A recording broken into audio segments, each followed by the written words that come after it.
Happy New Year, Chris. Chris, do you have any New Year's resolutions? Well, Tommy, as a matter of fact, I do. This year, my resolution is to come up with top 3 lists for everything. Really? That's it? Yeah, people love lists, and Letterman is going off the air, I think. And the people are hungry for a new list segment, and quite frankly, I'm too lazy to do a top 10. Well, I guess that makes sense. Okay, will you help me with my first top 3 list? Well, you bet I will. Okay, then without further ado, this is the Geek 360 Top 3 New Year's Resolutions all geeks should make. Resolution number 3, let's all go easy on Ben Affleck this year. Batman v Superman isn't coming out for another year and a half. All this bitching and moaning about Batfleck will only lead to stress, and stress leads to health problems, and health problems leads to death. And if you die before Batman v Superman Dawn of Justice comes out, you'll never get to blog about how shitty Ben Affleck was in it. Great point. Resolution number 2. Watch old sci-fi and comic book movies. All these reboots and sequels got you down? Watch the original. Go back to a time when it was cool to want to be like Mel Gibson. See a ripped, non-bloated Arnold Schwarzenegger. Feel okay about your spare tire by watching Adam West as Batman. If you want to feel good about the future, look to the past. And finally, the number 1 resolution all geeks should make. Say it with me, Tommy. No fucking Star Wars spoilers! This is Geek 360. It's time for Geek 360, now the number 1 downloaded show in North Korea. With your hosts, Tommy Bechtold and Chris Gore. Welcome to Geek 360. I'm Chris Gore. And I'm Tommy Bechtold. And this is our show. This is our show. We're back after 2014. We took the rest of the year off, and now we're back 2015, and we're hungry for more geek news. And there's plenty of it. This year stands to be one of the best years for sci-fi and fantasy and superhero nerds all over the place. We've got Avengers Age of Ultron coming out. Sure. We've got a Star Wars movie in December of 2015. This is the year of the nerd. I don't want to be hyperbolic, but this may be the greatest year of all time. For me, it is, because I've been waiting so long to see Star Wars sequels. Nobody asked for a prequel, folks. No. Nobody asked for Star Wars prequels. Why do you want a prequel, and if I have anything? Right. I wanted to see the continuing adventures of Luke, Han, and Leia. Well, at least Luke and Han. And I wanted to see their continuing adventures. Right. And we're finally going to get to see that this year, along with some other great movies. You know, there's a Fantastic Four movie that's coming out this year. This is so exciting. I'm so glad we're talking about this before the topic that discuss this exact subject matter. We're going to go into more detail later. We're going to burn the candle all the way down to a nub, and then we're going to make our guests discuss the remaining scraps. Let's introduce our guests. All right. You know our first guest from many television shows, including The Mentalist, HBO's The Newsroom, and the upcoming, I believe, CBS cop kind of comedy drama, Battle Creek, starring one Josh Duhamel. My good friend, Brian Conwell. Brian, thank you so much for being here. Thank you for having me. I appreciate it. Tublé Khan. Tublé Khan. I'd like to introduce to everyone in our audience, a great friend of mine, formerly of G4 TV, a producer on X-Play, a show you might have heard of, and a Transformers expert, Matt Kyle. Welcome to the show. Thank you. Thank you. So you were not on The Newsroom. No, I was not. But Brian was. I watched The Newsroom. Okay. I'm always ranking in my head. there. You have to talk really fast to be on The Newsroom. That's true. Right? That's right. Don't And you you have to talk? And you have to be able to move down hallways. You have to talk really fast. Yeah, you have to, and then talk over people. And talk like that. And be moving. Yeah. This is I a blew scene. it. I blew it. No, you did a great job. I That felt blew it. just like The Newsroom. Yeah. If The Newsroom was a nightmare I had about how this show was going to go. It's going great so far. Let's get to our first topic. Okay, we could rename this show, Geek 360, 4 white guys talking about movies. I wish we had. Why don't we do this? Because I think there's already a porn probably called that. Yeah, it does. That sounds like a porn series. All right, let's get to our first topic this week. All right. This past Tuesday, Agent Carter, Marvel's Agent Carter, premiered on ABC. I want to ask you guys, as members of our esteemed panel, what worked and what didn't work about Agent Carter. Brian? I'll tell you what worked was the world, the setup. I think we said it off screen, but it was very much like going to Captain America's sequel. I believe you made that point, Chris. Yeah. It was going back into that world and seeing what Agent Carter was up to. That worked very well for me. There's a lot of little details throughout that you could see. The writers, Christopher Marcus, Stephen McFeely, this is their world. They wrote those movies, the Captain America movies. They're the producers of this show, I believe, and the showrunners. So it's very much their world. They know it well. They presented it well. Little details, Scudder Whiskey, the cab company is the same, everything from the movies. Cool. Matt? I liked it. I thought, I inevitably compare it to the other Marvel TV production, which is Agents of S.H.I.E.L.D. I thought it started much stronger than Agents of S.H.I.E.L.D. I think Carter is a much stronger character to anchor a show on, and they're removed from kind of the MCU, the Marvel Cinematic Universe films, so they can kind of do more. Like, they're freer to mess around in their world and do what they want, and I enjoyed it. I'm looking forward to more of it. I am intrigued by where they'd want to take it, and I was also happy to see that they didn't shy away from the sexism of the time, both blatant and kind of hidden. Yeah. Even well-intentioned sexism. Yeah. What did you guys think about the fact that we get to see the initial Jarvis? Yeah. That was kind of cool. I thought that was really cool. I hope there's no romance though between Carter and Jarvis, because I feel like the character doesn't need that. Yeah. what'd you think? For me, I thought, in terms of a pilot, Brian and I were discussing it earlier, because you had the luxury of the writers who have created this world, you didn't have a pilot is always difficult. If you watch the pilot for Gotham this year, it was almost painful how they had to shoehorn in things to make people understand what was going on in the Gotham universe. But in this, in Agent Carter, they gave the audience credit for having seen prior movies. I mean, they did open it up with a scene from Captain America, which I thought was pretty brilliant, and they referenced Steve Rogers kind of almost tastefully, if you will. Like, it was almost like it wasn't too in your face, and I think you can only get that from having the continuation of the same people writing a pilot like that. So I thought that really worked for me in terms of it being a more subtle pilot than we're used to for these shows. And also Shea Wiggum. Give me Shea Wiggum in anything, Yes. and it makes it better. If you get some Shea in there and tense, and he's kind of doing his hungover thing, Right. and it's like that just makes it all. He better just for me. lives in a bygone era. Yeah. He doesn't nothing present. All from the past. Yeah. And James Urbaniak, of Yeah. course, Venture Brothers, Yes. he's in there too. I think, what's interesting is I think all of us agreed it was a great start to the series, and we're dudes. Yeah. Right? Yeah. I think that's a testament to look, we just want to get, no, what I'm saying is we like this stuff. Yeah. I'm with you. She's a fully formed, I really like, she's a fully formed, interesting character that I can't wait to see what happens, and we'll see if they'll go further than the, 7, 8, 9 episodes that they're doing? It's like 9 episodes. It's like they're calling it an event now, which I think An is event. a bet hedging way of saying, maybe we'll do a season 2, huh? Yeah, that's exactly. But if not, what a fucking event this was, huh? It was great. It was like Woodstock. Well, guys, I couldn't be happier with the start we're off to, so I think it's time for us to give ourselves a little breather. We're going to take a little break, and we're going to kick it over to some of the geekiest comedic minds in the stand-up world today. I hope you enjoy this little segment we've put together. I'm not a wrestling fan myself, but I do believe they should be allowed to get married. I like serial killers, a lot. So there's this horror movie franchise called Leprechaun. It's about a leprechaun that kills people over gold while spatting out limericks. And I've seen them all with the exceptions of Leprechaun in the Hood and Leprechaun Back to the Hood. And I can't even really tell you what happened in the third movie, something about a magic show in Vegas, but somehow in the fourth movie, he ends up in outer space. I have to stop telling people that I'm a dungeon master in casual conversation, because unless they're nerds too, I think it sends the wrong message. I do online dating a bunch. I hate every girl's profile on there. The worst profile I ever saw. I read a book. I'm such a nerd. What? First off, you're 26. Should have read many books by now. Just so many books. Second, you're not a nerd because you read a book. Argue about who the best bounty hunter is and Darth Vader's flagship, the Superstar Destroyer Executor, while playing Magic the Gathering and watching professional wrestling. Then, and only then, a nerd will you be.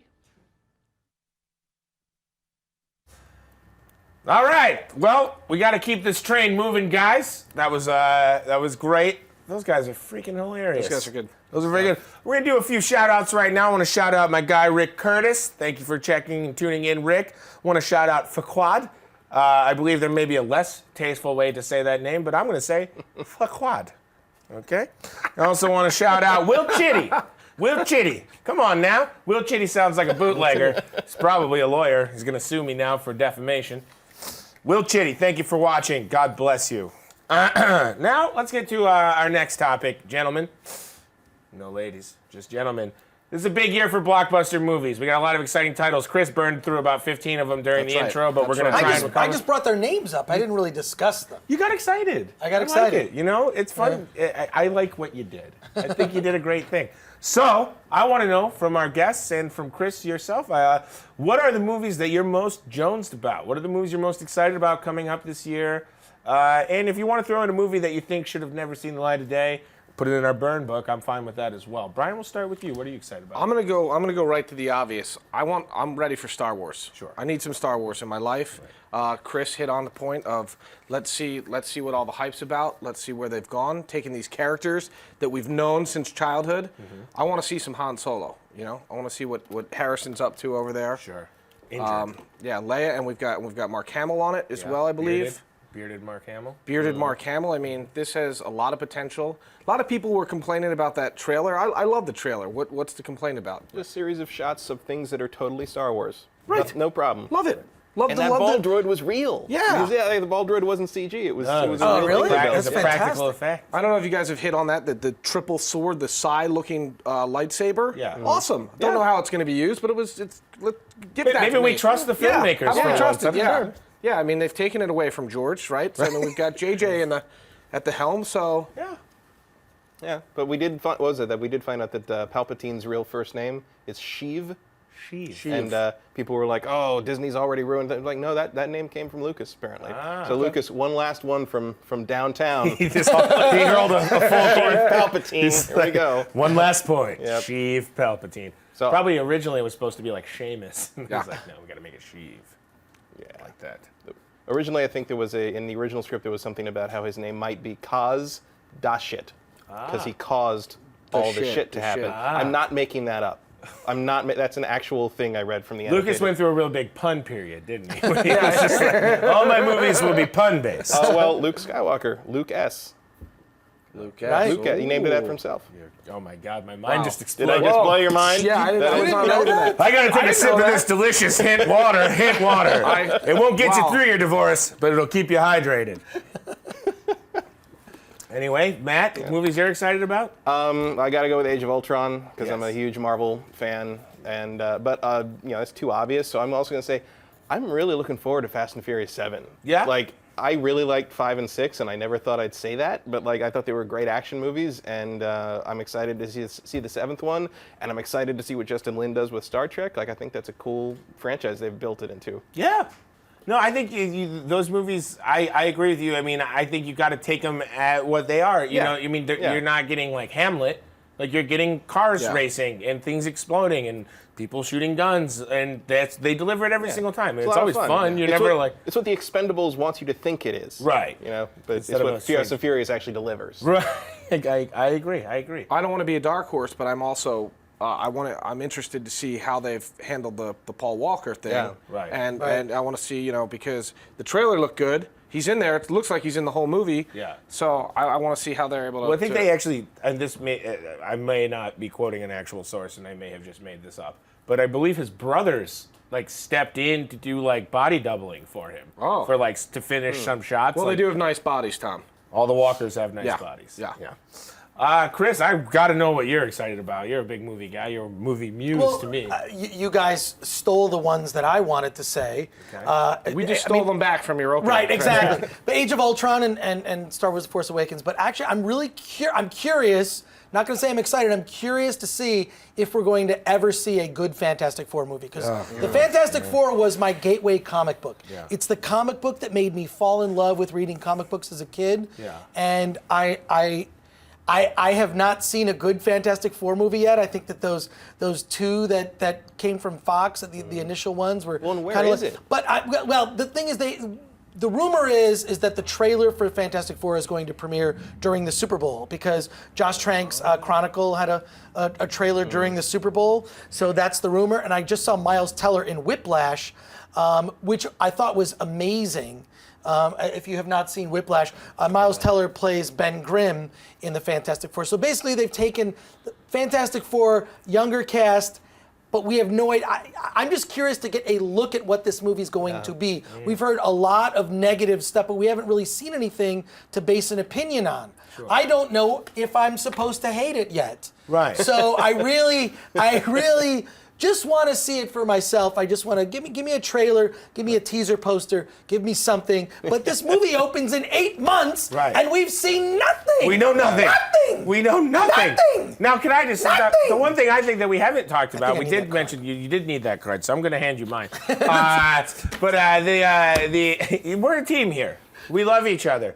The one thing that I'm excited for Ant-Man. I mean, I was a little disappointed when Edgar Wright left the project, but the thing that is, again, infuriating to me is now we have seen something from Ant-Man. We've seen a teaser trailer, which is just that, a teaser trailer. And people are already like, because Edgar Wright left, this movie is destined to suck. It's a teaser trailer. It's just teasing you with images that don't, it's like those the end caps of Mad Men when they show you like on next week's episode, and it's just people being like, you don't have the balls to do that. What? I'm leaving. I'm out of here. How could you also, say don't that? you think that, like, He's that- dead. Serious. Don't you think that trailer, maybe because it was tagged on the end of Agent Carter, which has a particular demographic they're shooting for, that's aimed a little more at the female demographic, maybe. That's like kind of about the characters and about the relationships and kind of establishing who this guy is. Yeah. Because women are a big audience for the Marvel Cinematic Universe. That's what one of the things that made Avengers such a big hit was they engaged women, and that was an important thing.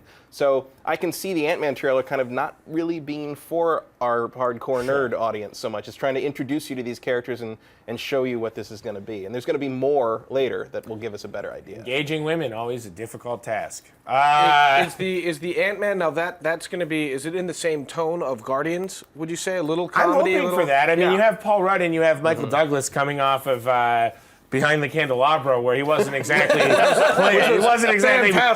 playing it for drama. So And it ended with a gag. So I mean, No, although, can we change Ant-Man? It's like, is Ant-Man really dumber than like Spider-Man or Batman or any other animal man thing? But a positive is Paul Rudd has that. I think he has that Downey Jr. Capability of bringing the comedy, but also bringing the drama. Gotcha. I'm on board with Paul Rudd. And he's a great pick for Scott Lang, the character. If you know him from the comics, he's a perfect shot, perfect casting. So lots to be excited about. Moving on to our next topic, We're Netflix. actually going to take a quick break. Oh, that's right. Yeah. I forgot. Before our next topic, we're going to take a quick break with this message from the Stream.tv.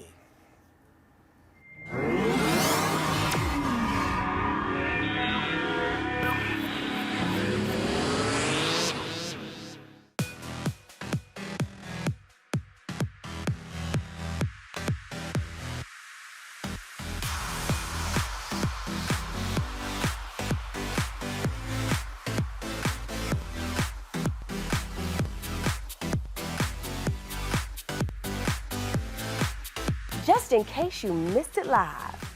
In case you missed it live. Just in case you missed it live. Oh, just in case you missed it live. In case you missed it live, I'm doing something right now. So we're all super excited. This is dancing. So what would that be, like a 7? I cannot. I literally cannot. You guys have got to get it together. Don't hate the player, don't hate the game. Hate the contract you didn't get. He's a coward. He's a giant chicken shit. Oh my gosh. Oh my gosh. It's going to be like Hurricane Whoa. Watch out for those girls. They are gagging them. Hold the phone. Hold on. Bro. The more brutal you are, the more power you have. Right. That was sexy, it was hot, it was heated, I was into it. You are gonna be the most high-paid hooker in the world. Go ahead and invite your friends and everybody. Tell your mama. Tell them don't ahead, turn the stove off and get up on the computer so we can get on the stream.tv. Thank you again for joining us, and until next week, bye-bye.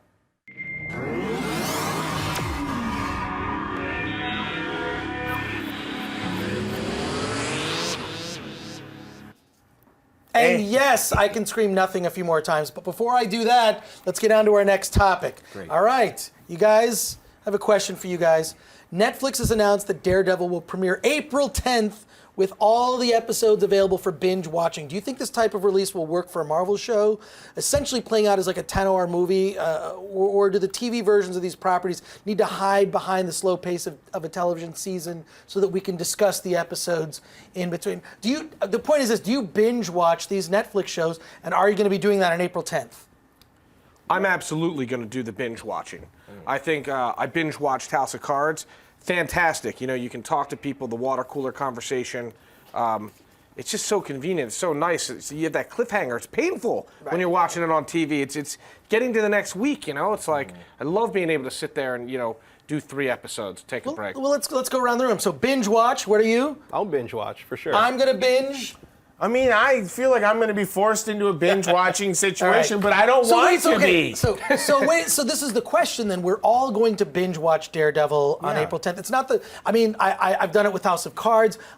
We've all done it with other shows on Netflix, you know, Arrested Development. When that came out, I think it was Memorial Day weekend. I sat and watched it. How does this change the viewing experience then?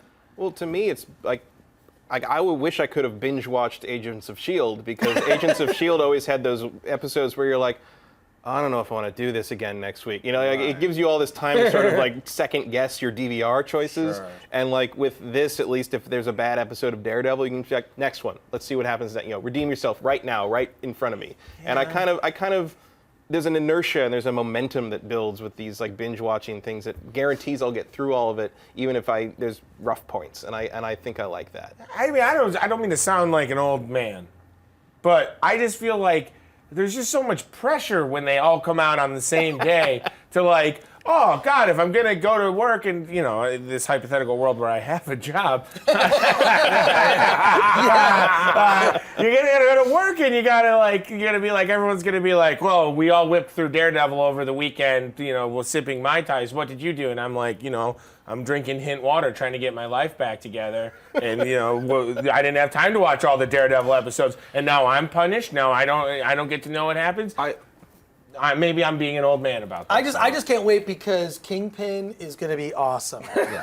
I mean, Vincent D'Onofrio as Kingpin. World-class psychopath. I mean, like he's nuts. Yeah. I think he's such a great casting choice, and everything that we've seen and the sort of limited amount that they've shown at cons makes it look like it's amazing. And it opens a door to all these other B characters in the Marvel universe, right? Yeah. I mean, look, Daredevil's not the A-list character, okay, But as a B character, he's awesome because there's so many layers to him. But he gets a lot of chances. Daredevil gets a lot of chances.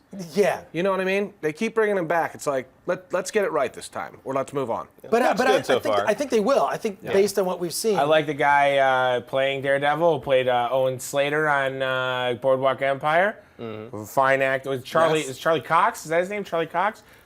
I don't know if it's Charlie. I don't know. Let's just pretend it's Charlie Cox so that I look correct in this moment. You can fact check me, and then you can hit us up at Geek360 on Twitter and tell me that I was wrong, or you can tell me that I was right, and maybe throw a positive emoji. You're actually even wrong about the Twitter. It's at Geek360 Show. That's right. I'm not right about anything. Guys, if it weren't for hint water, I'd have nothing. Okay? Take a hint. I've invested so much money into this water company that I don't know if I'm going to make it through.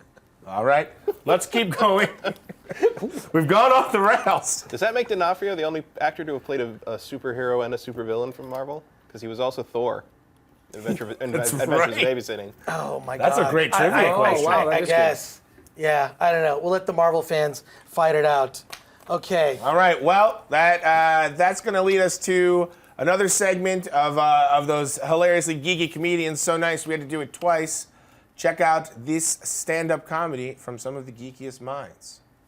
Now, the final Harry Potter movie got a PG-13, but they did not use their F word, and I don't get that. Professor Xavier has the ability of telepathy, so you can read everyone's mind. Now imagine this scene right here. Voldemort has Harry pinned down into a corner. He tells him that it is time to die. And he lives in a house full of teenagers. We then do an extreme close-up onto Harry's face. He looks right into the camera and he says, "Not tonight, motherfucker." So he just constantly knows when all these kids are jacking off. That is a way better movie. Absolutely. Who would disagree with that? You got to be kidding me. I'd watch that movie over and over. I would break that DVD from watching it so many times. I'll tell you what, I'd be exhausted from all the hint water I'd be drinking too. Before we go on, I got to shout out Denise V. Denise, we know you're here. We know you're with us. Hopefully you haven't left. through that last breakdown. I want to say thank you to all the people in the chat room because I've done other shows with chat rooms before. Yeah. That is my favorite part of the show is the chat room. So as we begin to develop the show and week after week do it, the chat room people are going to become very important to this show. So please tune back with us week after week and watch because I'm all about the chat room. Chat it up. If I'm not talking to a chat room, I'm in a chat room. So thank you to you guys. And thank you for keeping the nudity tasteful this week. You know, Right. we all love screen grabs of your bods, but like, thanks for keeping it relatively classy. Talking to you, Will Chitty. I like Faquad. Yes, we're saying that right. Now, our final topic, guys. I know we're all heartbroken that this is sailing back to port. Our friends at fansided.com, and specifically their blog, their great blog, Bam, Smack, Pow, came out with a list of the 50 greatest comic book superheroes. Shout out to them for compiling that list. Now, they named the number one superhero, and this should surprise no one, Batman. My question is, do you agree with that? And if not, who would your number one superhero be? And if we could go just one step further, as all professional interviewers do, they load the questions with a lot and make it hard to remember. Why are we all so obsessed with Batman?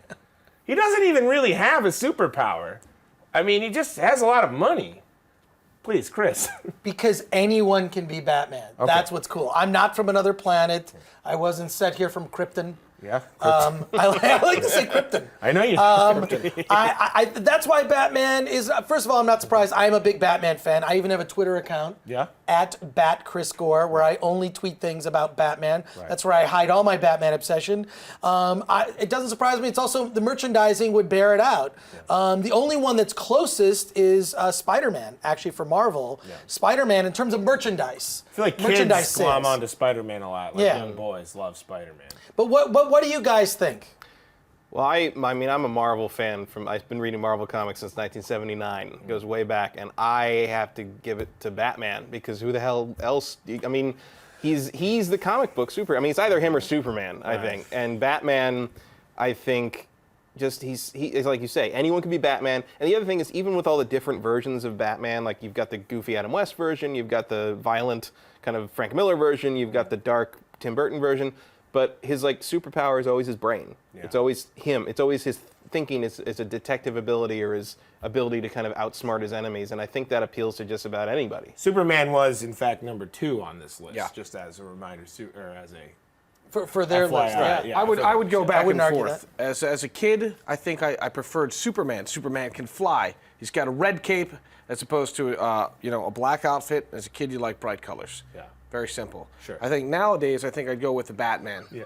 Because, Batman's got, there's a dark quality to Batman. You know what I mean? Yeah. He can be killed. He can be hurt. Sure. Superman, there's a little too much invincibility. Right. And my favorite character, of course, is Jesse Custer from Preacher, as he has the power of the voice of God. Which wouldn't we all love? And I think I hear the voice of God demanding we end the show now. I want to, real quick, thank our guests for showing up. Brian Conowall, any last words before we... I just want to throw a shout out to Scrooge McDuck was a big part of my childhood.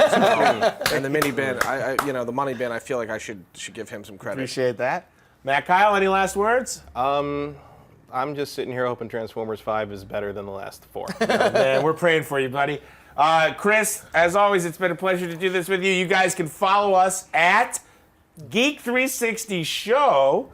Follow us, subscribe to our YouTube channel. Tune in every week. Guys, it's only going to get better. And take a hint. I cry myself to sleep every night. Thank for watching, guys. Thank you for watching. We'll see you next week. Okay. I'm sorry. For Geek 360.